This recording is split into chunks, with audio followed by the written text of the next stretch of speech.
Guys स्वागत है इससे आपका मैच। दोस्तों यहाँ पे पीटी के लिए बहुत कम समय बचा है, तो उससे पहले जितना ज़्यादा प्रैक्टिस सेट कर सकते हैं हम कर लेते हैं। तो चलिए प्रैक्टिस सेट नंबर 3 इससे पहले 2 ऑलरेडी करा रखा हूँ, तो उनको जाकर देखना बिल्कुल ना भूले। यहाँ पर जो प्रश्नों का लेवल है बहुत अच्छा है, जैसे कि पीटी पिछले कुछ सालों से पूछ रहा है। तो चलिए सबसे पहले यहाँ पे स्टार्ट कर लेते हैं हिस्ट्री के प्रश्न से। इसी तरीके से सारे के सारे प्रश्न करेंगे जीएस के। पहला क्वेश्चन यहाँ पे कहता है कि श्रवणबेला में गोमतेश्वर की विशाल प्रतिमा किसने स्थापित करी थी। ठीक है, श्रवणबेलगोला में गोमतेश्वर की विशाल प्रतिमा जो स्थापित करी गई दोस्तों, वो करी गई थी यहाँ पर चामुंड राय के द्वारा। ठीक है, चामुंड राय इसका करेक्ट आंसर हो जाएगा। अगला प्रश्न देखेंगे, इसमें कहते हैं कि निम्नलिखित में से किसकी पूजा हड़प्पा संस्कृति में नहीं होती थी। ठीक है, इनमें से एक लोग हैं जिनकी पूजा हड़प्पा संस्कृति के निवासी लोग नहीं करते थे। वो कौन सा हो जाएगा दोस्तों? वो हो जाएगा यहाँ पे विष्णु। ठीक है, विष्णु भगवान की पूजा उस समय नहीं होती थी। और यहाँ पर देखेंगे तो शिव, माता देवी और पीपल यहाँ पर पूजा होती थी। ठीक है, सबसे इम्पोर्टेंट जो था वहाँ पे माता देवी था, तो इसका करेक्ट आंसर होगा ऑप्शन नंबर डी।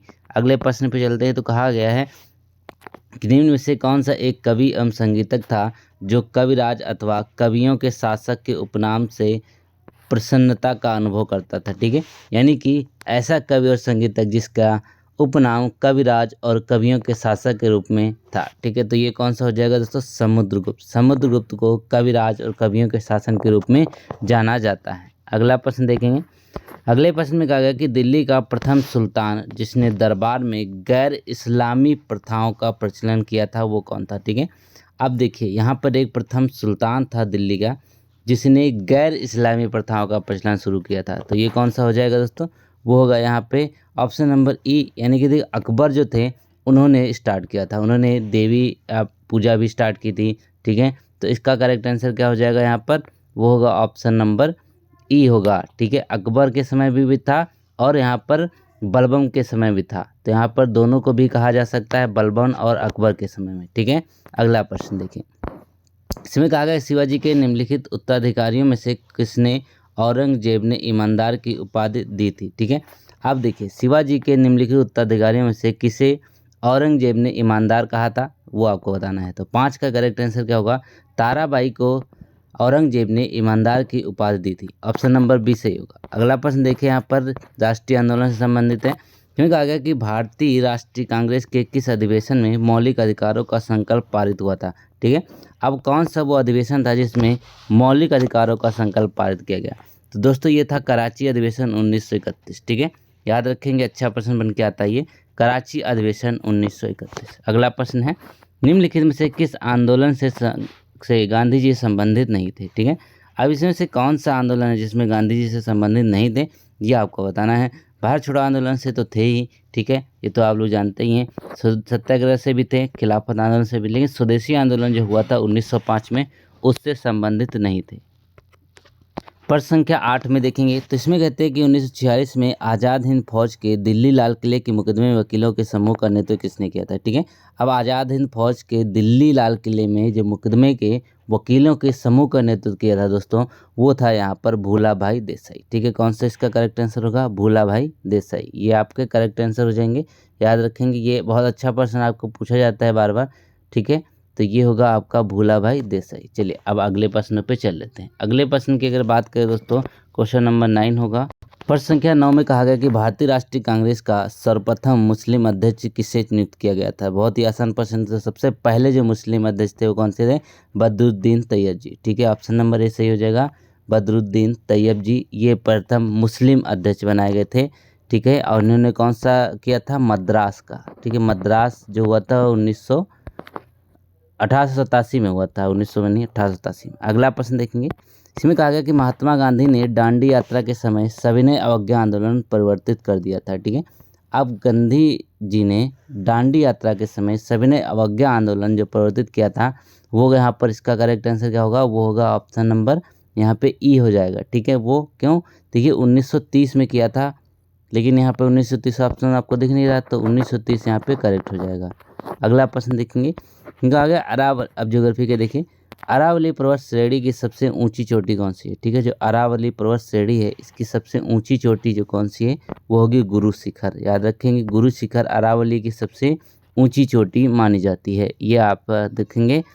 अगला प्रश्न देखेंगे, सभी प्रकार के जलवायु कटिबंध निम्नलिखित में से किस महाद्वीप में स्थित है। ठीक है, जितने भी जलवायु कटिबंध हैं वो सारे के सारे एक महाद्वीप में है, वो कौन सा है ये आपको बताना है दोस्तों। ये होगा आपका एशिया। एशिया महाद्वीप जो है ना, इसमें सारे कटिबंध आपको देखने मिलते हैं जलवायु के। इसका ऑप्शन नंबर कौन सा सही हो जाएगा, डी करेक्ट होगा। अगला प्रश्न देखेंगे, प्रश्न नंबर 13 में कहते हैं कि उत्तरी तथा दक्षिणी में किसे आप हॉर्स अक्षांश के संबद्ध करते हैं। ठीक है, यानी कि हॉर्स अक्षांश, घोड़ा वाला अक्षांश जिसको कहा जाता है, तो ये कौन सा होगा दोस्तों। 13 का करेक्ट आंसर वो होगा ऑप्शन नंबर ए, यानी कि 30 अक्षांश से लेकर के 35 अक्षांश के बीच जो दोनों तरफ हुई उसको हॉट लेटीट्यूड के नाम से भी जाना जाता है, हॉर्स लेटीट्यूड। वो इसलिए क्योंकि स्पेन के जो व्यापारी थे उस समय सिर्फ इसी जोन में चक्कर काटते थे या फिर चलते थे। अगला प्रश्न देखिए, अगले में कहा गया कि विष्णु प्रयाग निम्नलिखित में से किन नदियों के संगम पर स्थित है। ठीक है, अब विष्णु प्रयाग जो स्थित है वो किन नदियों के संगम पर है, तो ये बहुत बार प्रश्न पूछा जाता है, तो ये होगा धौली गंगा और अलकनंदा। ठीक है, धौली गंगा और अलकनंदा करेक्ट है। अगला प्रश्न है, सिक्किम में रंगपो प्रसिद्ध है किस लिए। ठीक है, सिक्किम में रंगपो है, ये एक जगह है, एक खान है, तो ये किस लिए प्रसिद्ध है दोस्तों। ये प्रसिद्ध है आपके तांबा के खान के लिए। तांबा के लिए एक और बहुत फेमस है जो खेतड़ी की खान आती है, वो कहाँ पे है, वो राजस्थान में है। ठीक है, फिलहाल तो रंगपो जो है वो तांबे के लिए प्रसिद्ध है। अगला प्रश्न संविधान से देखिए, इसमें कहते हैं कि इंडिया अर्थात भारत राज्यों का एक संघ होगा। यूनियन शब्द किस देश के संविधान से लिया गया है। ठीक है, जो यूनियन शब्द है ना, ये किस देश के संविधान से लिया गया ये आपको बताना है। ठीक है, तो देखिए ऑस्ट्रेलिया से नहीं लिया गया, ब्रिटेन से भी नहीं, स्विट्जरलैंड से भी नहीं, और यहाँ पे अमेरिका से भी नहीं, क्योंकि देखिए अब पीटी में क्या है, ई ऑप्शन भी जोड़ दिया गया है। तो उसी के हिसाब से आप पढ़िएगा कि अगर बिल्कुल परफेक्ट पता हो तभी लगाइए। ठीक है, तो यहाँ पे ई का करेक्ट आंसर हो जाएगा। ठीक है, चलिए ये आपका कनाडा से लिया गया था। कहाँ से, कनाडा से, इसीलिए आपका ऑप्शन ई सही होगा। अगला प्रश्न है, समान कार्य के लिए समान वेतन भारत के संविधान में सुनिश्चित किया गया है। एक क्या है ये। ठीक है, समान कार्य के लिए समान वेतन है, तो दोस्तों है क्या ये चीज़, तो ये होगा आपका राज्य के नीति निर्देशक सिद्धांतों का अंग। ठीक है, राज्य के नीति निर्देशक सिद्धांतों का अंग होगा, ये आपका करेक्ट आंसर होगा। अब चलते हैं अगले प्रश्नों पे। 18 में देखेंगे तो क्या कहता है कि निम्नलिखित में से कौन सा भारत में संघ राज्य संबंध से संबंधित नहीं है। अब संघ राज्य संबंध से कौन सा यहाँ पर संबंधित नहीं है, तो 18 का होगा दोस्तों इंद्रजीत गुप्ता समिति जो है, ये संघ राज्य के बीच में संबंध नहीं स्थापित करता है। बाकी सरकार या राजमन्ना समिति, पुंछी आयोग के सारे संघ राज्य संबंध से संबंधित हैं। अगला प्रश्न है, उच्च न्यायालय में संविधान के निर्वचन से संबंधित मामले की सुनवाई करने के लिए न्यायाधीशों की संख्या कम से कम कितनी होनी चाहिए। ठीक है, अब कितनी संख्या होनी चाहिए उच्चतम न्यायालय की सुप्रीम कोर्ट में सुनवाई के लिए, तो 19 का करेक्ट आंसर होगा यहाँ पर ऑप्शन नंबर डी, टोटल 5 होने ही चाहिए। ठीक है, 5 से नीचे देखिए कभी कहते हैं ना 5 लोगों की बेंच। ठीक है, अगला प्रश्न है, सभी उत्तर का चयन करना है, सही उत्तर का चयन करना है आपको। 20 में देखिएगा तो है क्या यहाँ पर, पहला देखिए कि सभी व्यक्ति पंचायती राज के सदस्य बन सकते हैं। सभी कहाँ बन सकते हैं, वह व्यक्ति जो राज्य विधानसभा का सदस्य होने की योग्यता न रखता हो पंचायती राज का सदस्य, ये भी नहीं हो सकता, उसको योग्यता रखनी पड़ेगी। 25 वर्ष की आयु वाले व्यक्ति ही पंचायती राज के सदस्य के लिए अर्ह हैं, ये भी यहाँ पे गलत है, 21 वर्ष होता है। अब डी में देखिए, यही आपका सही होगा बेसिकली, वे सभी लोग जो 21 वर्ष की आयु पूरी कर चुके हैं तथा राज्य विधान के सदस्य चुने जाने के योग्यता रखते हैं, पंचायती राज की सदस्यता के लिए अर्ह योग्य होते हैं, तो डी सही होगा। अगला प्रश्न है, 1 किलोवाट घंटा का मान टोटल कितना होता है। ठीक है, 1 किलोवाट घंटा जो है इसका टोटल मान कितना होता है ये आपको बताना है, तो 21 का होगा 3.6 की 10⁶, ऑप्शन ए सही हो जाएगा। 3.6 इंटू 10⁶ जूल, ये 1 किलोवाट घंटे का मान होता है। अगला प्रश्न है साइंस का, प्रकाश सीधी रेखा में चलता प्रतीत होता है, यह ऐसा क्यों होता है। ठीक है, तो प्रकाश सीधी रेखा में ही गमन करता है दोस्तों, यह इसलिए होता है क्योंकि प्रकाश की तरंग दैर्घ्य बहुत छोटी होती है। ठीक है, प्रकाश की तरंग दैर्घ्य जो है वेवलेंथ है वो बहुत छोटी होती है। अगला प्रश्न है, भोजन को संग्रहित करने के लिए जो डिब्बे की इलेक्ट्रोप्लेटिंग होती है वो किस धातु से की जाती है। ठीक है, जो डिब्बे होती हैं डिब्बे, उसकी इलेक्ट्रोप्लेटिंग इस धातु से की जाएगी ताकि वो उससे रिएक्ट ना करे किसी भी चीज़ से, तो इसीलिए इसकी करी जाती है एसन, यानी कि आप देखेंगे टिन से करी जाती है। ठीक है, टिन का जो इंडिकेटिंग वो नंबर होता है या फिर जो सिंबल होता है वो SN होता है। टिन से इसकी कोटिंग की जाती है। अगला प्रश्न है, निम्नलिखित में से कौन सा रोग आनुवंशिक नहीं, ठीक है, पीढ़ी दर पीढ़ी जो योग नहीं चलता है वो आपको बताना है। तो 24 का करेक्ट आंसर होगा वर्धानता, ठीक है, ये आप देखेंगे सी करेक्ट हो जाएगा। बाकी देखें जो क्या है, ये आपके आनुवांशिक रोग हैं, ठीक है, बाकी ये सब आनुवांशिक नहीं है, ये आपका वर्धानता आनुवांशिक है। अगला प्रश्न है, रक्त में निम्नलिखित में से किसकी उपस्थिति के कारण ब्लू बेबी सिंड्रोम होता है, ठीक है। अब ब्लू बेबी सिंड्रोम जो होता है दोस्तों वो किससे होता है, आप देखेंगे 25 का करेक्ट आंसर होगा यहाँ पे नाइट्रेट होगा, ठीक है, इसका करेक्ट आंसर क्या हो जाएगा, नाइट्रेट होगा। ऑप्शन नंबर डी सही हो जाएगा, नाइट्रेट की वजह से ब्लू बेबी सिंड्रोम होता है, ठीक है। अब अगला प्रश्न देखिए, अगले में कहते क्या है कि 26 में न्याय के साथ विकास भारत की किस पंचवर्षीय योजना का मुख्य उद्देश्य था, ठीक है। न्याय के साथ विकास की बात करते हैं तो ये कौन सी पंचवर्षीय योजना की बात कही जा रही थी, तो ये होगी दोस्तों यहाँ पर नवीं पंचवर्षीय योजना, ठीक है, ऑप्शन सी होगा नवीं पंचवर्षीय योजना। अगला देखेंगे यहाँ पर 27 में अगर देखिए तो कहते हैं कि वित्त आयोग की संस्तुतियों के आधार पर निम्नलिखित में से कौन से करों की आय का बंटवारा केंद्र और राज्य के मध्य होता है।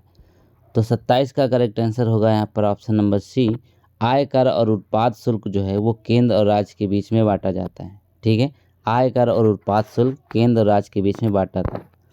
अगला प्रश्न है, प्रधानमंत्री कौशल विकास योजना 2015 डैश के तहत शुरू करी गई थी, ठीक है, प्रधानमंत्री कौशल विकास योजना शुरू करी गई 2015 में, वो किसके तहत शुरू हुई थी, वो कौशल विकास और उद्यमिता मंत्रालय के तहत शुरू हुई थी, ठीक है, कौशल विकास और उद्यमिता मंत्रालय के तहत शुरू हुई।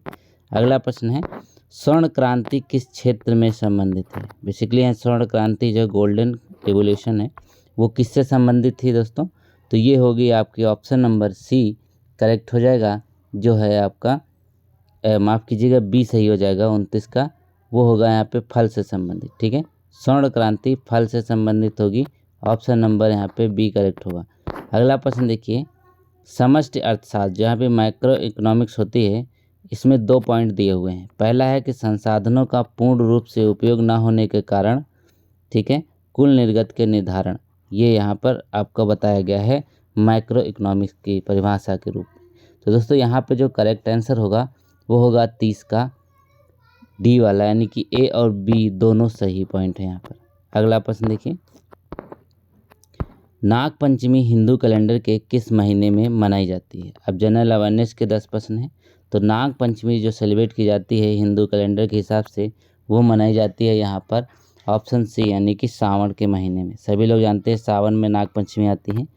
अगला प्रश्न है, निम्नलिखित में से किस तिथि को विश्व एड्स दिवस के रूप में सेलिब्रेट किया जाता है। तो ये होता है यहाँ पर दोस्तों 1 दिसंबर। 1 दिसंबर को हम क्या करते हैं, विश्व एड्स दिवस के रूप में सेलिब्रेट करते हैं। अगला प्रश्न है, ओलंपिक खेलों में भारत में पहला बैडमिंटन का पदक सबसे पहले किसने जीता था। ठीक है, पहला बैडमिंटन का पदक किसने जीता था बैडमिंटन में।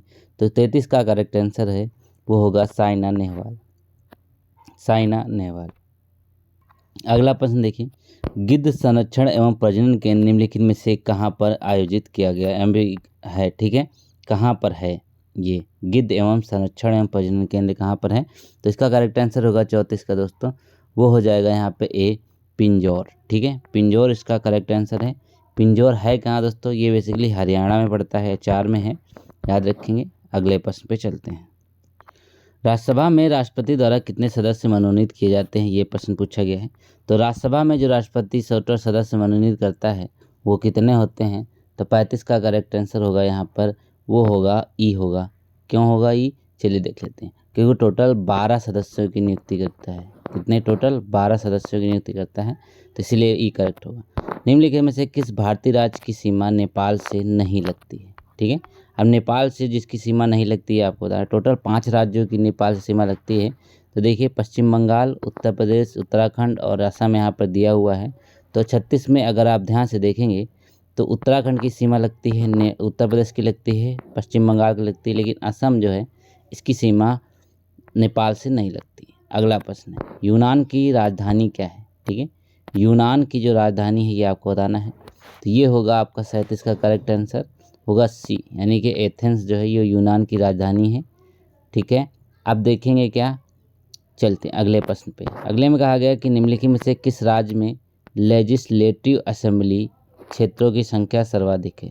सबसे ज़्यादा यहाँ पे विधानसभा क्षेत्र कहाँ पे हैं, सभी लोग जानते हैं उत्तर प्रदेश ही करेक्ट आंसर होगा। ठीक है, 403 निर्वाचित सदस्य होते हैं यहाँ पर। अगला प्रश्न है पणजी किस भारतीय राज्य की राजधानी है। बहुत ही आसान क्वेश्चन है, तो पणजी कहाँ का है, गोवा का है। अगला प्रश्न है माले की राजधानी पूछा है। ठीक है, तो माले की राजधानी क्या होगी, मालदीव। ठीक है, बी का करेक्ट हो जाएगा 40 का बी, मालदीव। अगले प्रश्न पे चलते हैं। अब अगले यहाँ पे करंट अफेयर के प्रश्न पहले देख लेते हैं। प्रश्न संख्या 91 में देखिए 1 अप्रैल 2025 को सरहुल महोत्सव किस राज्य में मनाया गया। अब जो सरहुल महोत्सव है वो कहाँ मनाया जाता है दोस्तों, ये मनाया जाता है आपका ऑप्शन नंबर यहाँ पे फिर से झारखंड होगा, झारखंड करेक्ट होगा।